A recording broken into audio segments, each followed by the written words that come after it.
भाइयों बहनों और दोस्तों, सागर सैनिक के इस न्यूज बुलेटिन का मतलब है आपकी आवाज, यानी जन जन की आवाज। तो अपनी आवाज को बुलंद कीजिए, अपना सिर्फ इतना सहयोग देकर कि इस बुलेटिन को हर दिन देखिए और यह समाचारों का वीडियो पूरा देखिए।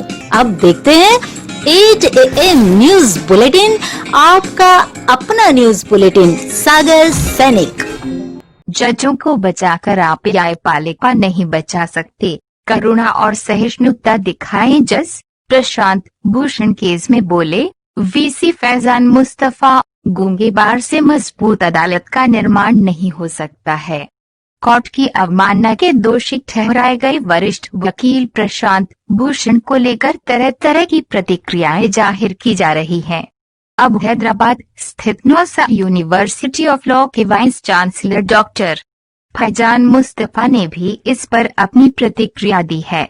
डॉक्टर फैजान मुस्तफा ने कहा है कि ये फैसला भारतीय न्यायशास्त्र के मुताबिक है, लेकिन ये फैसला दुनिया में कहीं भी मौजूदा और प्रबुद्ध न्यायशास्त्र के मुताबिक नहीं है। फैजान मुस्तफा ने अपनी बात के समर्थन में अमेरिका के bridges versus state of California 1941 मामले में प्रसिद्ध जज ह्यूगो ब्लैक के एक कथन का जिक्र करते हुए कहा कि न्यायपालिका कभी भी जजों को सुरक्षा प्रदान करके इज्जत नहीं पा सकती और कोर्ट की अवमानना का मामला लगाकर शांति थोपने से भी जजों की इज्जत नहीं बढ़ेगी। बता दें कि सुप्रीम कोर्ट ने कोर्ट की अवमानना के मामले में वरिष्ठ वकील प्रशांत भूषण को दोषी करार दिया है। कोर्ट 20 अगस्त को प्रशांत भूषण की सजा पर बहस। कानून के मुताबिक कोर्ट की अवमानना के मामले में दोषी को 6 माह जेल की सजा या 2000 रुपए जुर्माना या फिर दोनों हो सकते हैं। Public union for civil liberties ने भी एक बयान जारी कर कहा है कि वे इस फैसले से काफी निराश हैं। Public union for civil liberties ने अपने एक बयान में कहा है कि पीयूसीएल को लगता है कि सुप्रीम कोर्ट का ये फैसला न सिर्फ दुर्भाग्यपूर्ण है, बल्कि ये उस आशंका को और ज्यादा मजबूत करेगा जिसमें लोकतांत्रिक संस्थाओं से असंतुष्टों का अपराधीकरण कर दिया जा रहा है। इससे ये भी साफ हो गया है कि सुप्रीम कोर्ट भी न्याय व्यवस्था के कामकाज पर ध्यान नहीं देना चाहता है। बयान में कहा गया है कि लोग सुप्रीम कोर्ट की तरफ देख रहे हैं, लेकिन ऐसा कई बार देखा गया है कि सुप्रीम कोर्ट ने सरकार का समर्थन किया है और संविधान और लोकतांत्रिक चिंताओं का उसे कोई ध्यान नहीं है। कई अन्य वरिष्ठ वकीलों ने भी प्रशांत भूषण मामले पर अपनी प्रतिक्रिया दी है और इस फैसले की आलोचना की है।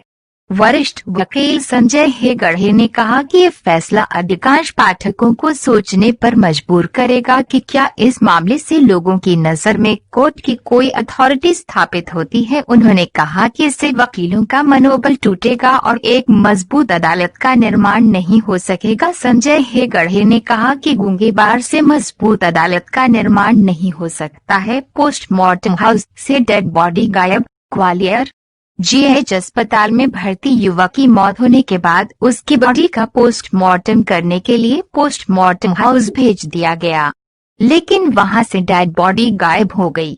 मुरैना के एक युवक की तबीयत खराब होने पर उसे जीएच भेजा गया था, जहां 14 अगस्त की रात को उसकी मौत हो गई। बाद में परिजनों से कहा गया कि कोविड-19 की रिपोर्ट आ जाने के बाद ही बॉडी परिजनों को दी जाएगी। 15 अगस्त को कोरोना की रिपोर्ट आई, जिसमें युवक की रिपोर्ट नेगेटिव आई। उसके बाद परिजन बॉडी लेने पोस्टमार्टम हाउस पहुंचे तो वहां से बॉडी गायब थी।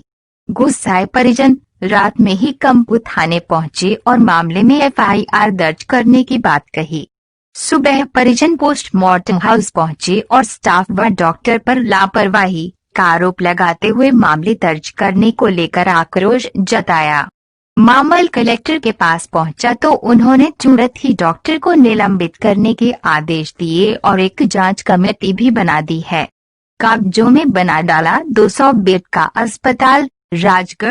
राजगढ़ जिला स्वास्थ्य अधिकारी सहित कुछ डॉक्टर्स ने एक ऐसे अस्पताल को मान्यता दे दी जो सिर्फ कागजों पर बना था। कागजों में दर्ज इस अस्पताल में 200 सर्व सुविधा युक्त बेड थे और ये सब किया गया बीएससी नर्सिंग कॉलेज की मान्यता हासिल करने के लिए। इस फर्जीवाड़े की शुरुआत करीब 6 महीने पहले उस वक्त हुई जब प्रदेश में कोरोना दस्तक दे रहा था। इसी दौरान राजगढ़ के खिलचीपुर में अशोक कुमार नागर नाम के शख्स ने 200 बेड का अस्पताल दिखाते हुए शासन से बीएससी नर्सिंग कॉलेज की अनुमति मांगी, लेकिन असलियत में ये अस्पताल बना ही नहीं था। जैसे ही इस बात की भनक खिलचीपुर के पूर्व विधायक उजारी लाल डांगी को लगी तो उन्होंने कलेक्टर से मामले की शिकायत की। जांच आगे बढ़ी तो पता चला कि नर्सिंग कॉलेज की मान्यता लेने के लिए ये सारा फर्जीवाड़ा रचा गया है और इस खेल में कुछ डॉक्टर्स भी शामिल हैं, जिनके खिलाफ एफआईआर दर्ज की गई और अस्पताल संचालक को गिरफ्तार कर लिया गया। बाकी डॉक्टर्स फरार हैं। ढोंगी बाबा का शिकार हुई महिला, इंदौर। मैं तुम्हारे सारे दुख दूर कर दूंगा और रातों रात तुम करोड़पति बन जाओगी। जी हाँ, कुछ ऐसे ही सपने दिखाकर एक शातिर ठग बाबा ने इंदौर की एक महिला को अपना शिकार बना डाला। महिला को जब अपने साथ हुई ठगी का एहसास हुआ तो वो पुलिस के पास पहुंची और पुलिस ने फर्जी तांत्रिक बाबा को गिरफ्तार कर लिया। फिलहाल आरोपी बाबा से पूछताछ की जा रही है। फर्जी तांत्रिक बाबा की ठगी का शिकार हुई महिला सिकंदराबाद की रहने वाली है, जिसकी मां अक्सर बीमार रहती थी और उसी के इलाज के संबंध में महिला की फर्जी बाबा, जिसका नाम शमशूद मलंग बताया जा रहा है, के संपर्क में आई थी। फर्जी बाबा ने महिला को विश्वास दिलाया कि वो उसकी मां को बिल्कुल ठीक कर देगा और फिर उसकी बीमारी का इलाज करने लगा। इलाज के बहाने तांत्रिक बाबा ने पूरी तरह से महिला को अपने जाल में फंसा लिया और फिर उसे अमीर बनाने का सपना दिखाया। तांत्रिक की बातों में आकर उसे 1.5 लाख रुपए पूजा पाठ करने के लिए दे दिए। तांत्रिक ने कहा कि वो इन पैसों को कई गुना करके महिला को लौटाएगा। एक दिन अचानक तांत्रिक उसके घर पहुंचा और उसे पोटली देकर कहा कि इस पोटली की 8 दिनों तक पूजा करना, तुम्हें करोड़ों रुपए मिलेंगे, और चला गया।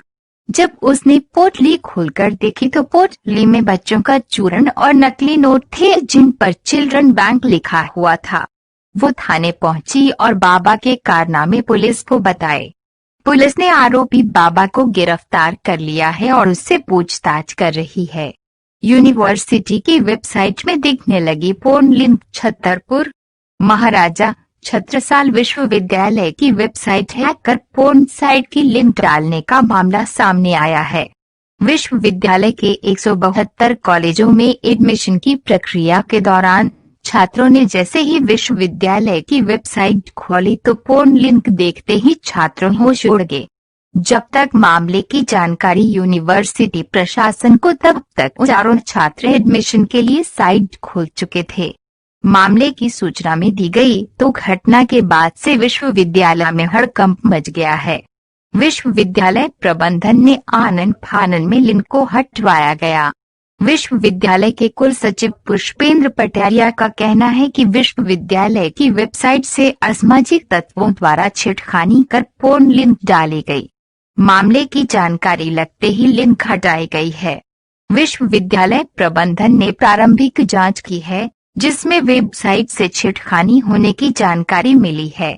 कुल सचिव पुष्पेंद्र पटेरिया ने बताया कि विश्वविद्यालय की तरफ से साइबर सेल से शिकायत कर पूरे मामले की जांच कराई जाएगी। नहीं रहे अब के मंत्री और पूर्व क्रिकेटर चेतन चौहान। कोविड-19 से थे संक्रमित। उत्तर प्रदेश सरकार में मंत्री और पूर्व भारतीय क्रिकेटर चेतन चौहान का रविवार को निधन हो गया। वह 73 साल के थे और कोविड-19 संक्रमित थे। चौहान के छोटे भाई पुष्पेंद्र चौहान के हवाले से समाचार एजेंसी पीटीआई भाषा ने बताया कि उनका देहांत संबंधित दिक्कतों के चलते हुआ है। वह जुलाई में कोरोना संक्रमित पाए गए थे। तबीयत बिगड़ने के बाद वो अस्पताल में थे। किडनी और बीपी संबंधी दिक्कतों के कारण उन्हें वेंटिलेटर पर रखा गया। चौहान करीब 36 घंटे से जीवन रक्षक प्रणाली पर थे। शुक्रवार रात को उनके कई महत्वपूर्ण अंगों ने काम करना बंद कर दिया और उन्हें वेंटिलेटर सपोर्ट पर रखा गया था। ज्योतिरादित्य सिंधिया खेमे के मंत्री महेंद्र सिंह सिसोदिया की पत्नी को हुआ कोरोना संक्रमण। खुद को किया क्वारंटाइन। मध्य प्रदेश के पंचायत एवं ग्रामीण विकास मंत्री महेंद्र सिंह सिसोदिया की पत्नी को कोरोना वायरस का संक्रमण हो गया है। जांच में उनकी रिपोर्ट पॉजिटिव आई है। इसके बाद महेंद्र सिंह सिसोदिया ने खुद को क्वारंटाइन कर लिया है। इसकी जानकारी उन्होंने ट्वीट कर दी है। आईएएस संजय दुबे की पत्नी और बेटा corona positive. Senior IAS Sanjay Dubey की पत्नी और बेटा कोरोना पॉजिटिव पाए गए हैं। गोविंदपुरा स्थित बिजली कंपनी के कॉल सेंटर में 5 संक्रमित मिलने के बाद दफ्तर शिफ्ट कर दिया गया है। पुरानी जिला जेल में भी संक्रमण फैल गया है। यहां 3 कैदियों की रिपोर्ट पॉजिटिव आई है। ये है देश के टॉप इन्वेस्टिगेशन ऑफिसर, भोपाल। साल 2020 के लिए union home ministers medal for excellence in investigation medal की घोषणा की जा चुकी है। इस सूची में मध्य प्रदेश के 10 पुलिस अधिकारियों को जगह मिली है। इन सभी को उत्कृष्ट इन्वेस्टिगेशन के लिए इस साल सम्मानित किया गया है। ये है टॉप एक्सीलेंस इन्वेस्टिगेशन अधिकारी 2020 के union home ministers medal for excellence in investigation award दिया गया है। मध्य प्रदेश के अतिरिक्त पुलिस अधीक्षक हंसराज सिंह, एसडीओपी पुन्नू सिंह परस्ते, निरीक्षक सुनील शर्मा, संजीव कुमार चौक से, प्रवीण कुमार कुमरे, गोपाल घासले, अरविंद सिंह तोमर, उप निरीक्षक केवल सिंह परते, प्रीति पाटिल और दीप्ति मिश्रा को शामिल किया गया है। इन सभी को उत्कृष्ट विवेचना के लिए यह मेडल प्रदान किया गया है। सभी अफसरों को मेडल से सम्मानित किया गया है। लेकिन औपचारिक रूप से आने वाले दिनों में एक कार्यक्रम में सभी को बुलाकर मेडल दिए जाएंगे। 5 साल उम्र में बच्ची ने बनाया अद्भुत रिकॉर्ड। 13 मिनट में चला 111 तीर। देखते रह गए खिलाड़ी। जिस उम्र में बच्चे खिलौनों से खेलते हैं उस उम्र में संरचना ने अपने नाम कई रिकॉर्ड दर्ज किए हैं। संरचना के पास इतने मेडल हैं, कई बड़े बड़े लोग भी हैरान रह जाएं। आमतौर पर तीरंदाजी के लिए 5 साल से बच्चों की ट्रेनिंग होती है, लेकिन संरचना ने 2 साल 9 महीने में ही अपने कद से ऊंचे धनुष को थाम लिया था। चेन्नई की रहने वाली 5 साल की संरचना ने तीरंदाजी में जो रिकॉर्ड बनाया वो प्रोफेशनल खिलाड़ी भी अब तक नहीं बना पाए हैं। संरचना ने स्वतंत्रता दिवस के मौके पर बिना रुके सिर्फ 13 मिनट में 111 तीर चलाए। संरचना इस दुनिया की एकमात्र ऐसी बच्ची है जिसने सिर्फ 13 मिनट में 111 तीर चलाए। इतना ही नहीं, उसने 15 सेकंड के अप डाउन पोजीशन में भी ये कर दिखाया। 5 साल की संरचना की ट्रेनर शिहान हुसैन ने कहा कि आमतौर पर दुनिया और किसी भी राष्ट्रीय स्तर की प्रतियोगिता में एक ट्रेंड तीरंदाज 4 मिनट में 6 तीर चलाता है, यानी कि 20 मिनट में ऐसे प्रोफेशनल तीरंदाज 30 तीर चला पाते हैं, लेकिन संरचना ने 13 मिनट में 111 तीर चलाए। ट्रेनर शिहान ने कहा कि संरचना ने अद्भुत रिकॉर्ड बनाया है और वो 10 साल की उम्र तक हर स्वतंत्रता दिवस पर एक रिकॉर्ड बनाएगी।